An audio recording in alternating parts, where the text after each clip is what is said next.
देखिए, आज हम आप लोगों को महात्मा कबीरदास के बारे में बताने जा रहा हूं। एक अनपढ़ होते हुए भी जिन्होंने समाज की ऐसी सेवा की है और कवियों की बस की बात नहीं है। इनका जन्म ब्राह्मण परिवार में हुआ था और पालन पोषण मुस्लिम परिवार में हुआ था। अतः इन्हें दोनों संस्कृतियों का ज्ञान था।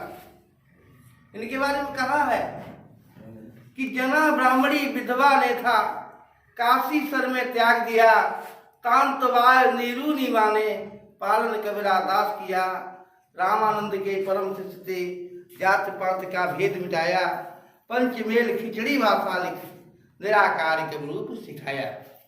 तो देखिए, इन्होंने हिंदू और मुस्लिम दोनों धर्म की आलोचना की है और व्याख्या की क्या है देखिए बताया है। इन्होंने लिखा है, संतों के बारे में कहा है कि संतो भाई आई ज्ञान की आंधी, ब्रह्म की टाटी सबे उड़ाड़ी, माया रही न बांधी रे, दुचिता की दी थून गिरानी, मोह बलीड़ा टूटा, तृष्णा छान गिरा छिन ऊपर, कुबुद्धि का बाणा फूटा, योग जुगत कर संतो बांधी, निर्चु चुवन पानी, कूड़ कूड़ कपट काया का निक्षा, हर की गत जब जानी, आंधी पीछे जो जल बूटा, तय हर अर्जन भीना, कह कबीर भान के प्रगटे, उदित हुआ तम भीना। देखिए, ज्ञान की आंधी आती है। आंधी आती तो क्या होता है, जो रास्ते में पड़ता है सब चीज को उड़ा के ले जाती है। जब ज्ञान की आंधी आती है तो अज्ञानता दूर हो जाती है, अज्ञानता दूर हो जाती है, ज्ञान का प्रकाश होता है, प्रभाव बढ़ता है। तो कबीरदास जी कहते हैं कि मेरे अंदर अज्ञानता दूर हो गई है और ज्ञान रूपी आंधी आ गई है। तो ज्ञान रूपी आंधी के आते ही भ्रम रूपी टटिया, भ्रम खत्म हो गया है, भ्रम रूपी टटिया उड़ गई है। अब भ्रम रूपी टटिया उड़ गई है तो टटिया बंधन से बांधी जाती है। कोई सोटन से बांधता है, कोई बांध से बांधता है, कोई किसी और लकड़ी से बांधता है। तो देखिए, टटिया कबीरदास की टटिया किससे बंधी हुई थी? माया रूपी बंधन। और हमारी आपकी शरीर रूपी टटिया माया रूपी बंधन से बंधी हुई है। तो माया रूपी बंधन टूट गई। और क्या? दुचिता, दुचिता,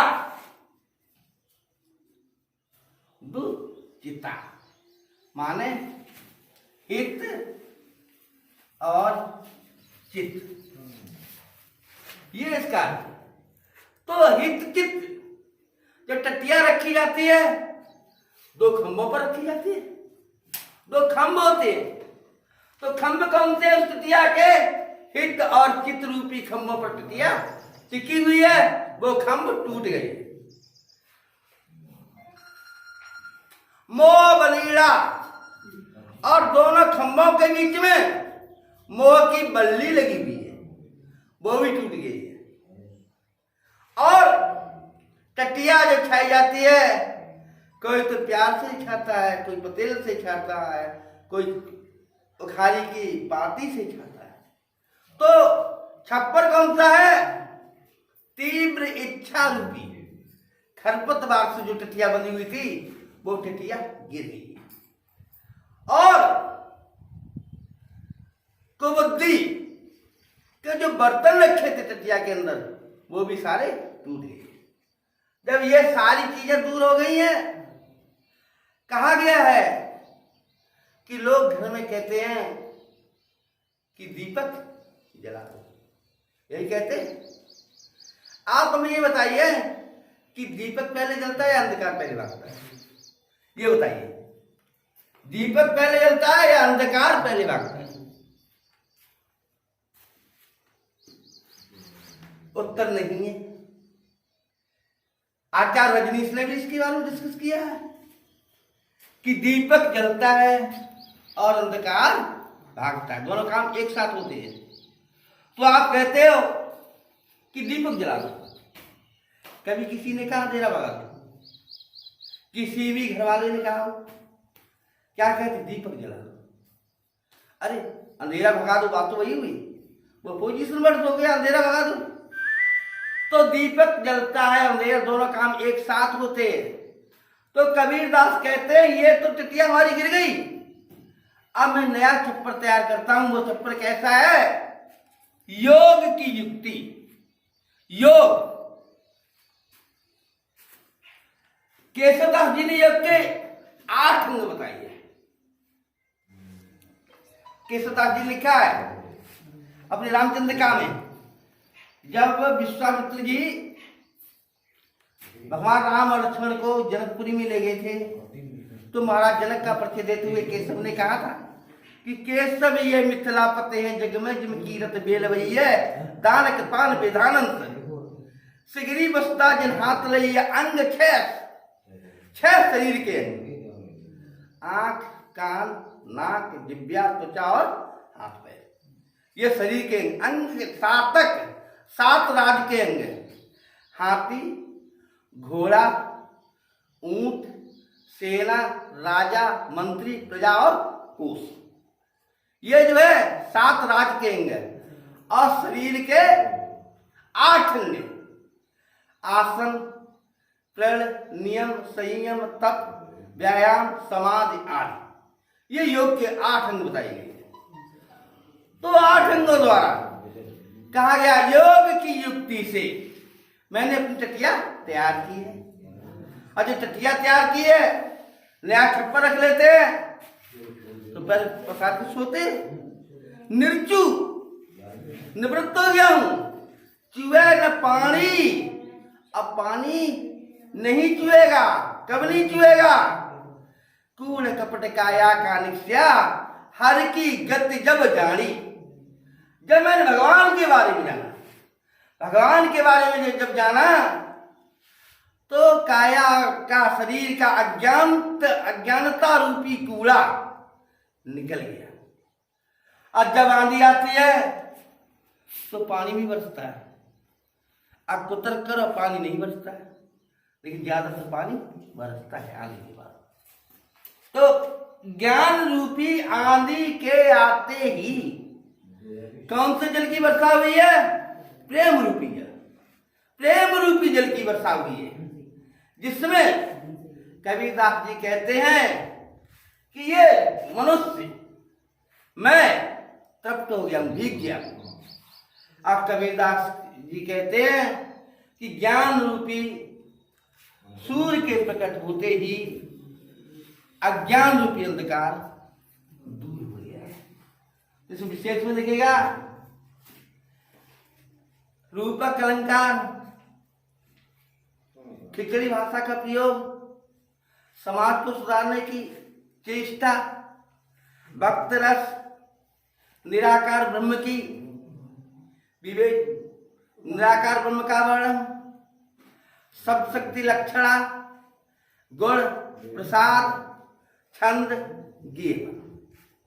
तो कबीरदास के बारे में बताया था कि इन्हें दोनों संस्कृतियां को ज्ञान था। हिंदू की भी इन्होंने बुराई की है।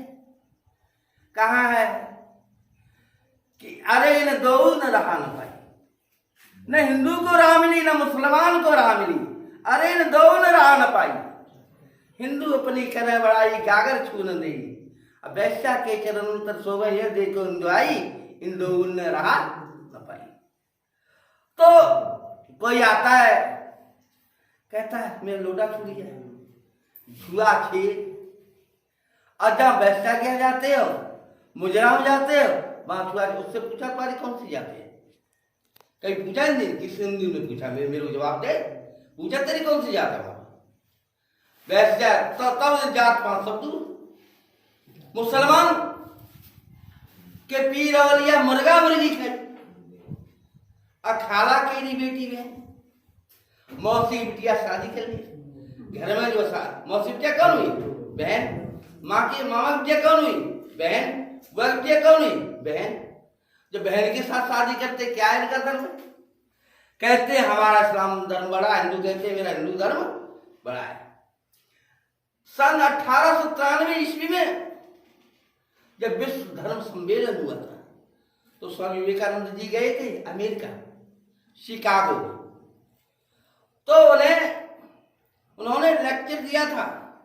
उसकी कुछ पंक्तियां मुझे याद हैं। अंतिम जब समापन की ओर जा रहा था, उपसंहार कंक्लूजन की ओर जा रहा था, तो उन्होंने कहा था, अंत में उन्होंने यह भी कहा कि सभी धर्मों का गंतव्य स्थान एक है। जिस प्रकार से विभिन्न मार्गों से बहती हुई नदियां अंत में जाकर समुद्र में गिर जाती हैं, ठीक उसी प्रकार सभी मत मतांतर उसी एक परमात्मा के पास जाते हैं। मानव धर्म एक है, मानव जाति एक है। लेकिन हमारे यहाँ कोई पंडित है, कोई ठाकुर है, कोई जाटव है, कोई बरेठा है, कोई और है। तो पंडित का 5 वर्ष का लड़का ठाकुर के 80 वर्ष के लड़के बुजुर्ग से क्या सोचता है, क्या उम्मीद रखता है कि ये हमसे पाए लागेगा, ये हमसे पाए लागेगा। क्या है भैया, तू नमस्ते नहीं बोल सकता, तुम्हें क्या हो गया? तो ये समाज है, ये जर्जर समाज है हमारा। और जर्जर समाज की भरसक आलोचना जितनी कबीरदास ने की है उतनी दूसरे कवि ने नहीं की है। कि बीजी बिना पढ़ी थी, दोनों संस्कृतियों का इन्हें ज्ञान था। उस समय यह भी प्रथा चल रही थी कि काशी में मरने वाले को स्वर्ग मिलता है और मगहर में मरने वाले को नरक मिलता है। तो अंतिम समय ये मगहर चले गए थे। वहां 120 वर्ष की अवस्था में सन 1575 1455 में इनका जन्म हुआ था। 1455 साल गई, चंद्रवाटिक ठाट गई, जेठ सुदी बरसात की पूर्णमासी प्रकट हुई। तो 1455 में जन्म हुआ, 1575 विक्रमी में इन्होंने शरीर त्यागा था। तो वहां जैसे ही गए, उनके शिष्य थे, हिंदू भी थे, मुसलमान भी थे। उन लोगों में झगड़ा होने लगा। वे कहते हैं कि हम जलाएंगे, और वो कहते हैं कि हम दफनाएंगे। ये झगड़ा शांत नहीं हुआ। तो एक बुद्धिमान शिष्य था, उन्होंने कहा पहले गुरुजी को देख तो लो, गुरुजी से पूछ लो, गुरुजी की इच्छा जानो, गुरुजी कैसे हैं बताइए। जैसे ही कफन उठाया, वहां कबीरदास जी थे। कुछ पुष्प मिले थे वहां पड़े हुए। ये फूलों को आधे हिंदू ने ले लिए थे, आधे मुसलमानों ने ले लिए थे। जब हिंदू मुसलमानों ने जब फूल लिए तो उन्होंने अपने जलाए होंगे, उन्होंने दफनाए होंगे। इतना तो हमें इसके बारे में पता नहीं है, लेकिन हाँ फूल बांटे गए थे, इतना मुझे पता है। तो कबीरदास जी ने बहुत सारे पंडितों के बारे में भी लिखा है कि पंडित बाद बदनते झूठा, पंडितों का बाद है झूठा है। लोग कहते हैं, उपदेश देते हैं कि कलयुग केवल नाम आधारा, सुमिर सुमिर नर उतने पाए।